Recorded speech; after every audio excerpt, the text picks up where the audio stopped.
हाँ?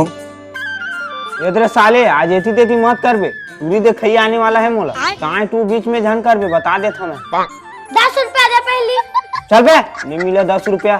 10 रुपया खाही। तोला तो बाद में बताऊंगा। इधर यही तू रह रहे तो बहनी का। ले भाई ते हमला पसंद आ गया है। घर मजाक शादी के दिन बाद अल्लाह बताबो है ना जी। हाँ ठीक है। ले ठीक है भाई हम जावा था। अरे रुका।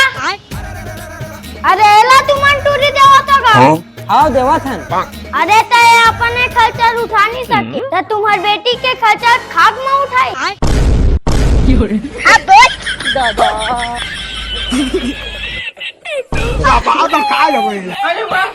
अरे चल रे ऐसा खाइता कर तो बहनी नहीं देवन।